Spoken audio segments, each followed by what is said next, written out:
আমরা আজকে এখানে বসেছি তোমাদের যে দাবিগুলো ছিল এগুলো নিয়ে আমরা বিস্তারিত আলোচনা করেছি। কোম্পানি তোমাদেরকে দেখবে, কিন্তু তোমাদেরকেও কোম্পানিকে দেখতে হবে। কোম্পানি তোমাদেরকে দেখবে, তোমাদেরকেও কোম্পানিকে দেখতে হবে। আমি তোমাদের কাছে অনুরোধ করব, তোমাদেরকে বলবো, তোমাদের এমডি স্যার হিসেবে তোমাদের উপর একটা দাবি রাখবো যে আমাদের এই চূড়ান্ত ঘোষণা তোমরা মেনে নিয়ে কাজে যোগদান করবে। আমাদের প্রথম যে দাবি ছিল, অত্র কোম্পানিতে জোরপূর্বক কোন শ্রমিককে রিজাইন করানো হবে না, এই দাবি আমরা মেনে নিলাম। কি এটা কি তোমরা একটা তালি দিবা না? আচ্ছা, আবার তোমাদের 2 নম্বর দাবি ছিল যে এক কারখানা থেকে অন্য কারখানায় কোনো বদলি করা হবে না, এই দাবিও আমরা মেনে নিলাম। তোমাদের গাড়ি ভাড়া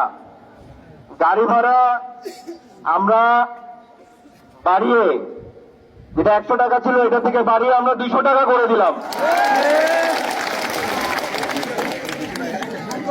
তোমাদের যে হাজিরা বোনাস তোমাদের আগে যে 400 টাকা ছিল, অপারেটর আর হেল্পার ছিল 250 টাকা, 400 টাকা থেকে বাড়িয়ে আমরা 450 টাকা করে দিলাম।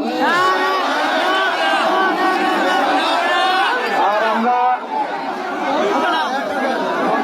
আমাদের হাজিরা বোনাস 450 টাকা করে দিলাম। আমাদের যে দুপুরের খাওয়ার বিল, এটা আমরা দুপুরের খাওয়ার বিল আমরা এটাও মাসে 400 টাকা করে দিলাম।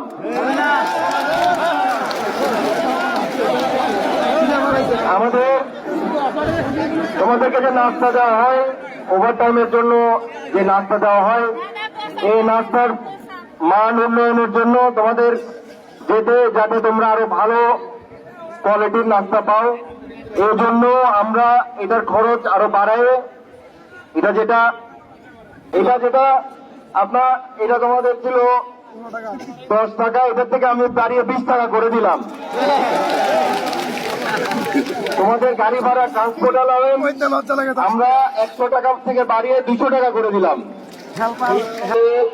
জামাল, মিজান, মুজাহিদ এরা কেউ থাকবে না, আমি বলেছি তোমাদেরকে।